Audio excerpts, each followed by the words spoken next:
अस्सलाम वालेकुम जी, क्या हाल चाल है आप सबके। आई होप कि आप सब बिल्कुल खैरियत से होंगे। So welcome back to my channel. तो आज का जो व्लॉग है ना, ये बहुत छोटा सा व्लॉग है, लेकिन आप लोगों ने इसको बिल्कुल स्किप नहीं करना है। इसको एंड तक वॉच कीजिएगा। अगर पसंद आए तो लाइक कमेंट शेयर लाजमी कीजिएगा। और चैनल पे नए हैं तो चैनल को जल्दी से सब्सक्राइब भी कर लीजिए। और यहाँ पे जब भी सुबह के टाइम हस्बैंड जो है वो जा चुके हुए थे और मैं बाहर आई थी यहाँ पे बारिश को एंजॉय करने के लिए। मतलब इतना प्यारा मौसम हुआ हुआ था आज। रात को मैं अपनी मम्मा से बात कर रही थी तो वो मुझे बता रही थी कि बाहर ना बारिश हो रही है, और मैंने रात को गौर ही नहीं किया कि बाहर निकल के देखूं कि बारिश हो रही है कि नहीं। ना कोई आवाज आई, क्योंकि बहुत शायद हल्की हल्की सी हो रही थी। लेकिन अभी सुबह के टाइम ना जैसे ही हस्बैंड गए हैं और पीछे से जो बारिश स्टार्ट हो गई है और काफ़ी तेज़ स्टार्ट हुई थी। लेकिन खैर सब जो हैं बच्चे वगैरह भी जो अपने ऑफिस वगैरह जाते होंगे, या फिर जो बच्चे स्कूल जाते होंगे, यूनिवर्सिटी गोइंग या फिर जॉब वगैरह पे, सब अपने जो है ना कामों पे पहुंच ही गए होंगे। उसके बाद ये बारिश जो है वो शुरू हो गई। मेरे ख्याल से जब वापसी पे आए होंगे ना, सब भीगते हुए आएंगे, क्योंकि ये बारिश आज पूरा दिन रही थी।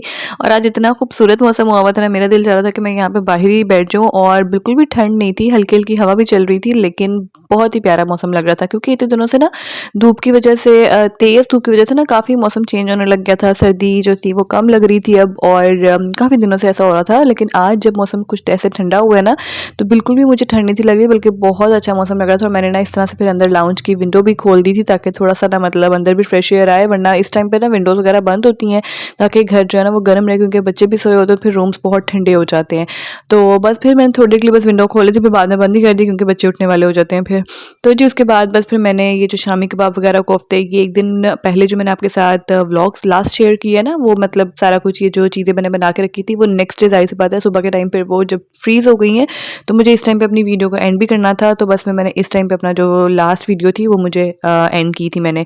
तो बस अभी सारा कुछ जो सामान था वो मैंने सारा पैकेट्स बना के उनको ज़िप-लॉक बैग में रख के और फ्रीज़ कर दिया दोबारा से जी। और उसके बाद जी फिर ये अभी टाइम है तकरीबन दोपहर का 12 साढ़े 12 का टाइम। तो अबू बकर ना इस टाइम पे सो ही रहा था, और उस्मान जाग गया हुआ, तो बस उसको नाश्ता वगैरह मैंने दिया रूम में, ताकि वो बैठ के नाश्ता करे आराम से, और मैं यहाँ पे खाना बना लूँ। आज मैं खाने बना रही थी ये चिकन, जो कि बड़ा सिंपल सा और इतना क्विक बन गया था। ये मैंने मैरिनेशन आपके साथ हम लोगों ने मिलके की थी। अगर आप लोगों ने मेरा लास्ट व्लॉग देखा हुआ है तो आप लोगों को अंदाज़ा होगा। ये हमने विंग्स फ्राई करने के लिए जो है ना मैरिनेशन की थी। लेकिन जी अभी चिकन जो है ना वो ख़त्म हुआ हुआ था, तो मुझे था कि चलो ये पैकेट जो विंग्स का है और थोड़ा सा लेग पीस रखा हुआ था सेपरेट करके, तो बस मैं इन्हीं को मिक्स करके जो है ना वो बना लूँगी एक हांडी सी। और क्योंकि मैंने सारे मैरिनेशन वगैरह स्पाइसेस पहले से डाल के रखे हुए थे, तो एक तो चिकन का टेस्ट इतना अच्छा आया था, और दूसरी बात ये कि मतलब ना मुझे इस टाइम पे कोई स्पाइसेस वगैरह ऐड ही नहीं करने पड़े, तो इतना ज़्यादा जल्दी मतलब काम हो गया था ना। तो बस मैंने क्या किया है, सबसे पहले प्याज को थोड़ा सा लाइट ब्राउन किया, बल्कि लाइट ब्राउन भी पूरी तरह से नहीं था किया, बस हल्का हल्का सा मैंने लाइट ही रहने दिया था, ताकि जो है ना वो ग्रेवी का कलर जो है वो ज़्यादा डार्क ना हो जाए। उसके बाद जी बस मैंने चिकन डाला और उसको मैं फ्राई करने की कोशिश करती हुई, मुझे याद है कि मैरिनेशन में तो मैंने चिकन में मतलब दही डाला हुआ है, तो ज़ाहिर सी बात है वो फ़ौरन से फ्राई तो नहीं होगा ना, उस पे कलर आएगा, पहले तो पानी छोड़ेगा, फिर पानी ड्राई होगा, उसके बाद जी वो पकेगा। तो बस फिर मैंने इसमें हल्का सी बस फ्राई किया, उसके बाद जी मैंने इसके अंदर लहसुन अदरक का पेस्ट ऐड कर दिया। वरना अगर आप लोगों ने दही के बगैर चिकन को फ्राई करना हो ना, तो अच्छे से किया करें, ताकि जो उसका कलर है ना वो ऑलमोस्ट चेंज होने लग जाए ना, जब तब उसके अंदर लहसुन अदरक का पेस्ट डाला कर बाकी स्पाइसेस ऐड किया करें। लेकिन क्योंकि अभी दही था, और दही में जब आपने किसी चीज़ को मैरिनेट किया हो ना, गोश्त को या चिकन को, तो उसमें से वैसे भी स्मेल वगैरह नहीं आती है, बल्कि उसके अंदर तक जो मसाले हैं ना वो मतलब रश बस जाते हैं। तो जी बस उसके बाद मैंने लहसुन अदरक का पेस्ट डाला है, उसको अच्छे से मतलब मैंने भून लिया है, और दही का भी पानी थोड़ा थोड़ा ना यहाँ पे ड्राई होना शुरू हो गया हुआ था। तो बस इसमें मैंने कोई मसाले नहीं डाले, क्योंकि मसाले तो पहले से डले हुए थे। अच्छा, मसालों में मैंने सिंपल जो घर के बेसिक मसाले होते हैं वही डाले थे, बाकी साथ मैंने तिक्का मसाला ऐड कर लिया था, तो उससे जो हांडी का फ्लेवर है ना वो बहुत अच्छा हो गया था। यहाँ पे जी हरा धनिया मैंने निकाल के जो है वो रख लिया, जो मुझे एंड पे डालना है। और बस इस तरह से टिशू में अगर आप रैप करके रख देते हैं ना, तो बस ये होता है कि आपको थोड़ा इस बात का ख्याल रखना पड़ता है कि जो साथ साथ इसका लिड है ना, जब आप निकालें तो इसके लिड को अच्छे से आप कपड़े से साफ कर दें, ताकि उसके ऊपर थोड़े बहुत जो ड्रॉप्स आ जाते हैं ना पानी के, वो साफ हो जाएं। तो बस फिर ये बिल्कुल ड्राई रहता है, और जो हरा धनिया वो आपको काफ़ी दिन तक मतलब 15-20 दिन तक आराम से निकल जाता है। वरना तो आप 2 दिन के लिए रखें ना हरा धनिया को फ्रिज में, आप देखें ज़रा शॉपर में कैसे वो ख़राब होता है, 2 दिन लगते हैं बस। उसके बाद जी बस फिर मैंने इसमें जी टमाटर डाल दिए थे, टमाटर को चॉप करके 2 हरी मिर्चें डाल दी हैं, और बस इसको मैं थोड़ा सा पानी ऐड करके दम पे रख दूँगी। और ये बस चिकन देखे दम पे इतने आराम से गल गया, मुझे ज़्यादा मेहनत भी नहीं करनी पड़ी। अच्छा, अगर जो लोगों ने रमज़ान की तैयारी के लिए प्याज को भी ब्राउन करके रखा हुआ है, या फिर टमाटर जो है वो कट करके रखे हुए हैं, पेस्ट बना के रखा हुआ है ना, तो उनके लिए तो फिर काम और आसान हो जाता है कि आप लोग सिंपल डायरेक्टली कोई कटिंग चॉपिंग नहीं करनी, आप डायरेक्ट बस डालेंगे, क्योंकि प्याज को भी फ्राई करने में टाइम लगता है। तो बस आप ये चीज़ें डालेंगे और चिकन डालें जी, जो मैरिनेटेड हुआ है, और बस 10 से 15 मिनट में आपका खाना रेडी हो जाता है। अच्छा, मुझे किसी ने कमेंट किया था जी कि हम जो है ना वो डेली का डेली खाना बनाते हैं, चाहे वो रमज़ान हो चाहे वो डेली मतलब बेसिस हो।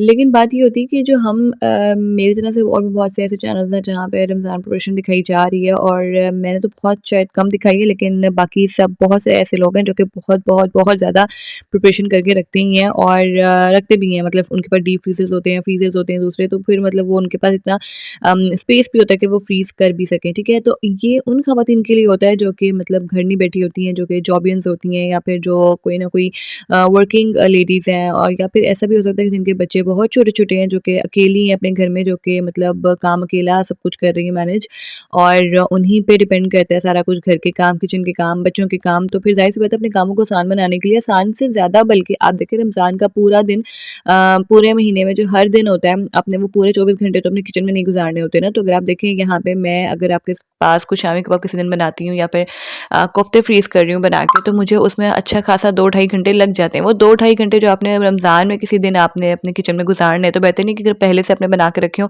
तो वो टाइम आपका बच जाएगा। आप अपने बच्चों को टाइम दे सकते हैं उस टाइम पे, और या फिर अपने लिए टाइम निकाल सकते हैं कि आप कुछ इबादत कर सकते हैं। क्योंकि ज़ाहिर-सी बात है, हमने उस वक़्त जो इस वक़्त करते हैं, हम लोग 5 वक़्त की नमाज़ तो पढ़नी है।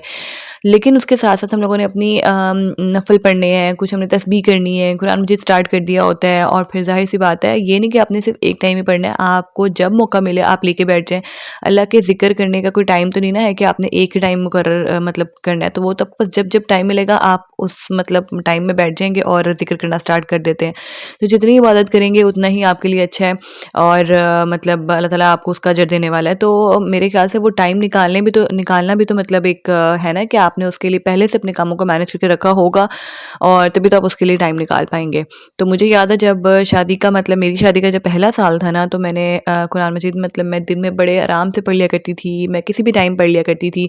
और लेकिन अब मुझे पता है कि जब शादी के पहले साल के बाद जब दूसरी बार रमज़ान आया ना, जब उस्मान बहुत छोटा था, तो हालाँकि उस्मान ही था बस मेरे साथ, अबू बकर तब नहीं था। लेकिन फिर भी एक बच्चे के साथ भी इतना ज़्यादा मसरूफ़ हो जाता है इंसान कि मैं कुरान मजीद दिन में पढ़ ही नहीं थी पाती। तो मैंने फिर अपनी रूटीन बनाई थी कि मैं सहरी के बाद जो है ना वो कुरान पाक पढ़ती थी, क्योंकि मेरे पास दिन में पूरे टाइम नहीं मिलता था कि मैं बच्चे को देखूँ या मैं किचन के काम देखूँ, क्योंकि उस टाइम पे भी सारा कुछ किचन जो था वो मैं खुद ही अफ्तारी, सहरी बनाना है, आपने हांडी बनानी, जो भी आपने काम करने हैं। तो फिर ज़ाहिर-सी बात है आपने जब और ज़ाहिर-सी बात है फिर जब माशाल्लाह 2 बच्चे हो जाएँ तो फिर तो काम और ज़्यादा बढ़ जाते हैं।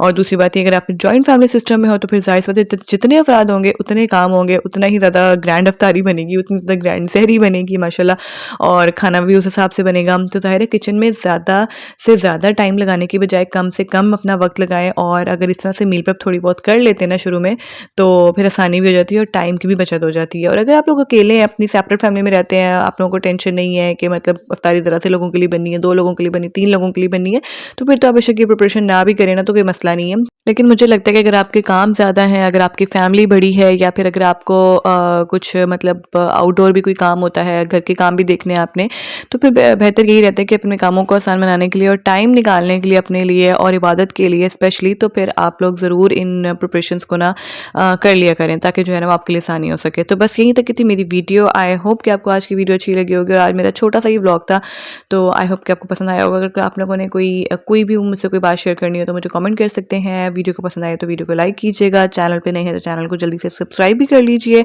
सो मेरे इंस्टाग्राम को भी जाके लाज़मी फ़ॉलो कीजिएगा। और मैं यहाँ पे फ्योनियाँ खा रही थी जो कि मम्मा शबरात लेके आई थी। तो बस यहीं पे मैं आज की वीडियो को एंड करती हूँ। इंशाल्लाह आपसे मिलूँगी मैं नेक्स्ट वीडियो में। तब तक के लिए अपना बहुत सारा ख्याल रखिएगा। अल्लाह हाफ़िज़।